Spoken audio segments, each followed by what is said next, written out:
now, Petron is doing a good job earning those points, much needed points. But Stalzer, during that timeout, said, hey, you guys, we control this game. Kahit yung labanan ng crowd, Foton kontra Petron, napakaingay din dito sa loob ng Connecta Astrodome. Stalzer gets it off Jen Reyes. Si Stalzer, di ba, doesn't just preach, but she practices what she preaches. Control nila yung game, and she shows it. Let us create. Stalzer detonates.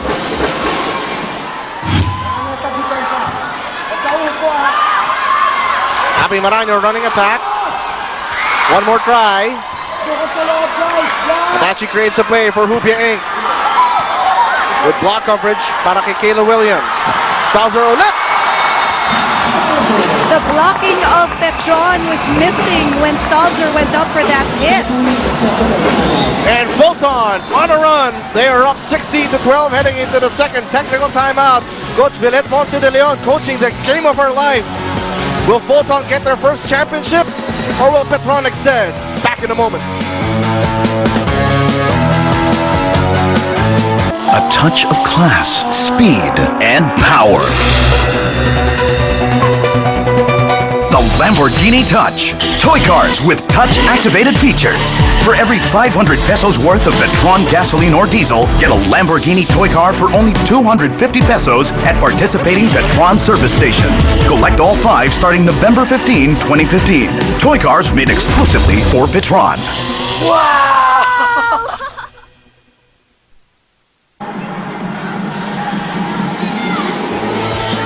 16-12 is the advantage of the Foton Tornadoes. It has been a long journey para sa franchise ito since starting out last season dito sa Philippine Superliga.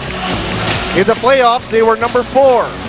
They had to topple the Philips Gold Lady Slammers to set up their date with destiny, but standing in the way are the defending Grand Prix champions and three-peat seeking Petron Blaze. Hupia Inc. with a strong hit. Kayla Williams, flying but couldn't finish, sends it long. Jen Reyes, a good idea there of not going after that long ball. 13 serving 16 as we hear from Mela Tuna. James and Chiki, kanina nga sa dugout, nagpapalitan ng mga advice ang coaches and players at hindi nga nawala sa mga paalalang ito ang mag-enjoy lang. Well, now it's very visible sa buong kupunan ng Foton. Mapa sa loob ng court, mapa sa huddle, talagang pumped up ang bawat isa. Kaya talagang lumalabas ang natural nilang galaw, walang pressure at mas fluid ang kilos nilang lahat. The only thing they need to do is maintain this kind of play dahil di nila namamalayang papalapit na sila sa championship. Yan naman ang aabangan natin. Balik sa inyo, James and Chiki.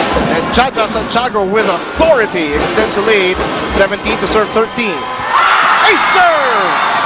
And you know, when you're enjoying, talaga namang hindi mo mamamalayan na ilang points na lang nasa kanila na, nasa photo ng championship. Coach George Pasqua, sues for time. Guys, ano na lang, puso na lang, kumbaga, enjoy nyo na lang, enjoy the game na lang. Enjoy the game na lang. Okay, kasi kung the more na ayaw natin magkamali, lalo tayo nagkakamali. Okay? Give your best na lang. Win or lose, basta importante, nag-enjoy kayo sa ginagawa niya. Let's go! Ha? Go! Keep, ano lang, keep fighting lang, keep moving lang, enjoy, keep fighting lang. So right now, the key there is really enjoy. And an enjoying subplot dito sa ating kwento, yung labanan ni Jaja Santiago at ni Tindit Santiago Manapa. Yeah, ito talagang, sila rin naman yung talagang pinakamagaling natin at pinakamatatangkad nating locals. And they're both doing a good job in the court.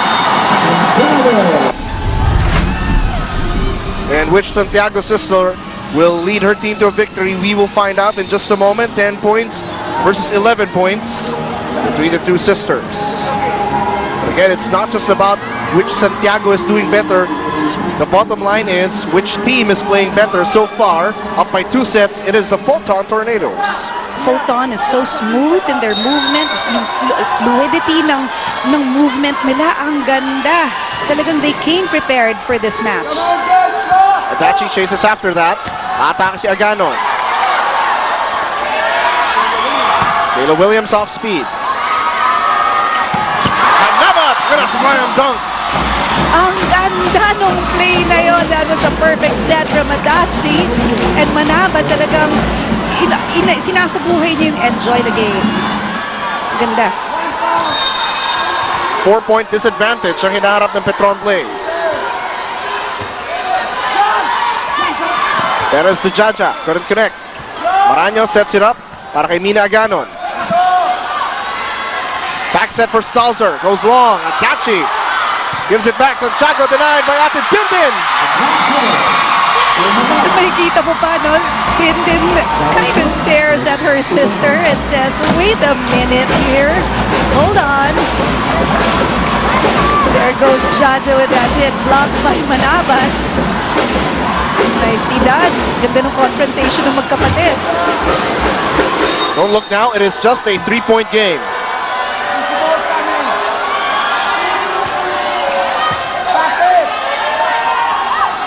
Katie Messing, that's good.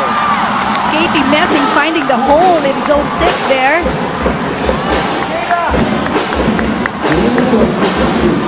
Could Foton be 6 points away from their first championship? Does Petron have a strong run to try and take ito set number 3? Says Molina. It goes long. Puntos para sa Foton. Molina trying to avoid the blockers by going high, but it went strong.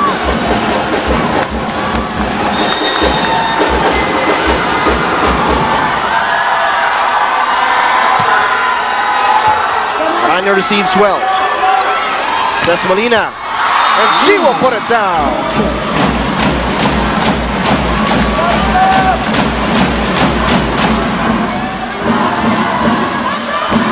The champions are still swinging, down by 4.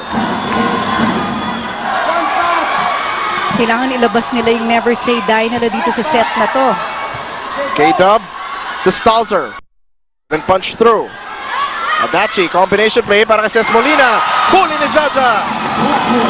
Kuwang-kuha ni Jaja yung palo ni Molina. Perfect. Ang perfect nung timing niya. Ang ganda nung coverage tuloy. 21 serving 16. The crowd clad in blue on their feet.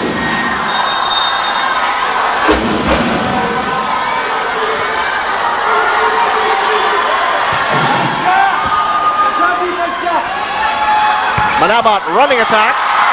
Pahabulin pa ni Stalzer pero di naaabot. Binubuhay talaga ni Manabat ang Team Petron. So, may kita mo, di ba, nagsasalubog na yung eyebrows ni Manabat, but she doesn't wanna quit. She doesn't wanna, finish this set. Finish this match in just straight sets. 17 serving 21. Target Stalzer. Messing. Off the block. At ito si Ivy Perez, parang every time she sets that ball up, it just gets directed perfectly to her hitters. Whether she hits it to Araneta or Messing, wonderful plays from her. Excellent execution in a violent punctuation. Diretso palo. Pwede man diagonal. Yung isang pinalo mo, diagonal lang. Kasi nakabang na sila rito eh. Two blockers na nandito eh. Nandito na sa position 5 ako nakatapat. So dito ka lang sa diagonal. Tapos yung passing natin. Front row si Erica. Pwede i-jump, pwede i-drop. Oh no! Okay, go! Hey, keep running! Let's go! Don't be low! There you could see, you could hear also Ing saying, hey, let's not give up. And in that huddle, see Coach George giving some tips on how to block Messing. Of course, reminding that the coverage is very important. Ang Foton cheers, talagang all out din sila dito sa Cuneta Astrodome.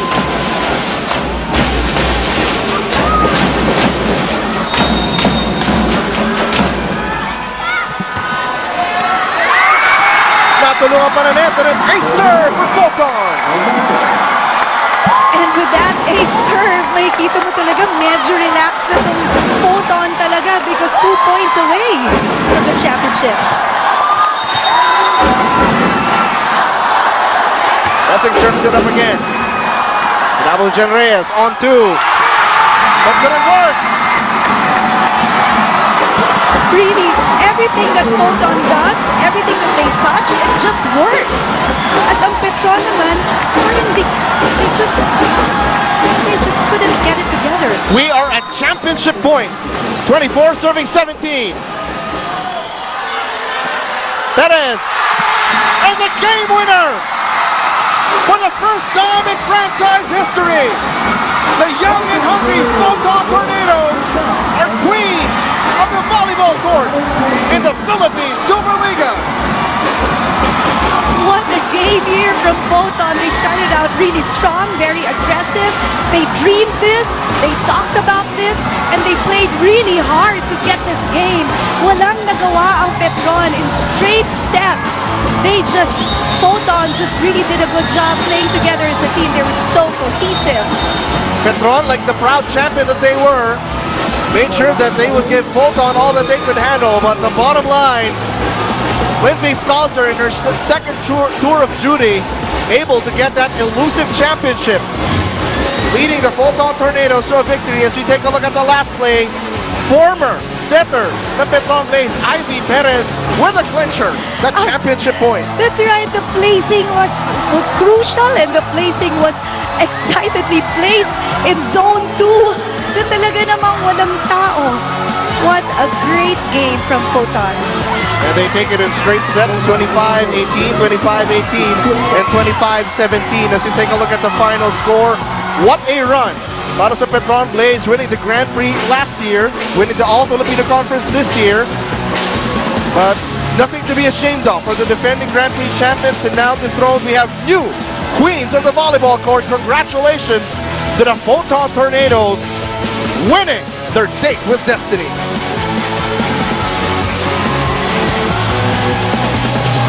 And hugs and smiles all around.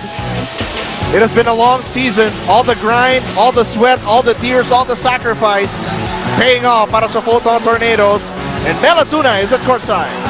Together with me is our match MVP, of course, none other than Katie Messing. So, Katie, can you describe the feeling that you finally snatched that championship from Petron? This is unreal, actually. We believed we could do it from the start, but we had a really up and down season, and this is just the cherry on top. I'm really proud of how we played. Yes, we saw your inspired performance. So, what kept you inspired the entire game you were going up against Petron? It's been a tough rivalry with them. Like, they beat us twice in regular season, and then we came out and we beat them the first game, but second game, the momentum was definitely shifted, and we said, no thank you.